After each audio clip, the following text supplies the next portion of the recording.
Hello, আসসালামু আলাইকুম আমার ইউটিউব ফ্যামিলিরা সবাই কেমন আছেন? আমি তো আলহামদুলিল্লাহ খুবই ভালো আছি। ২ দিন আগে লেকসাইড আইকেতে গিয়েছিলাম আমার স্টিলের পটের জন্য। আ আমার কিচেনে কিছু স্টিলের পট দরকার ছিল। তো আইকিয়া তো খুবই ভালো। আ স্টিলের পটগুলো খুবই ভালো পাওয়া যায়। তো ঘোরাঘুরি করছিলাম। তেমন কোনো নতুন কালেকশন ওদের আসে নাই। শুধু আ নিউ আম ননস্টিক প্যানই আসছে।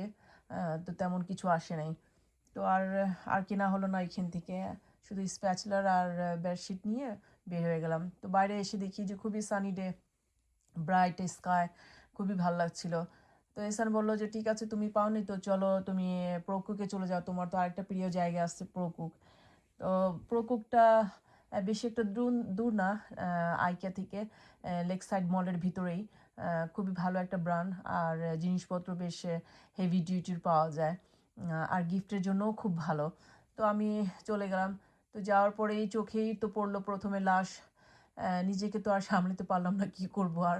তো লাশের দোকানে ঢুকে পড়লাম। তো আমার কন্ডিশনারও শেষ হয়ে গেছিল, নিয়ে নিলাম কন্ডিশনার। আর তো ঢুকেই মনে হচ্ছে যে একটা গোলাপের রাজ্যে এসে পড়ছি। আর বের হতে ইচ্ছে করছিল না। তো যাই হোক কি করব আর? পাশেই প্রো কুক ছিল। তো প্রো কুকে দেখলাম যে 50% অফ চলছে। তো ঘোরাঘুরি করলাম, দেখলাম যে তেমন নেই, এদের নতুন কোনো কালেকশন আসে নাই। এই 50% অফ হলে মনে হয় নতুন কালেকশন আসবে। তো বলল যে, "তুমি আবার আসো, তো নতুন কালেকশন কিছুদিনের পরে আসবে।" তো বের হয়ে গেলাম। বের হয়ে আর কি করব? সবকিছু আর মনের মতন তো আর পাওয়া যায় না। তো বাসায় এসে পড়লাম। বাসায় এসে এহসান বলল যে, "দেখো গাড়িটা তো ময়লা হয়ে গেছে তোমার।" হ্যাঁ? তো আমি বললাম যে, "আমার তো কিছুদিন পর, পর এই গাড়িটা ধুতে হয়।" হ্যাঁ? কারণ এইখানে আম সামারে আম খুব রোদ, তারপর হচ্ছে ময়লা, ডাস্ট এদিকে ওদিকে অ্যা উম আসে। তো কি করব আর? কদিন পর, পর গাড়িটা ধুতে হয়। তো আমি বলছি, "না চলো যাই তাহলে সেলফ সার্ভিসে ধুয়ে নিয়ে আসি।" তো যেয়ে সেলফ সার্ভিসে গেলাম ধোয়ার জন্য। তো আমার গাড়ি তো আর সে ধুবে না, আমার গাড়ি আমাকেই ধুতে হবে। তো কি করব আর?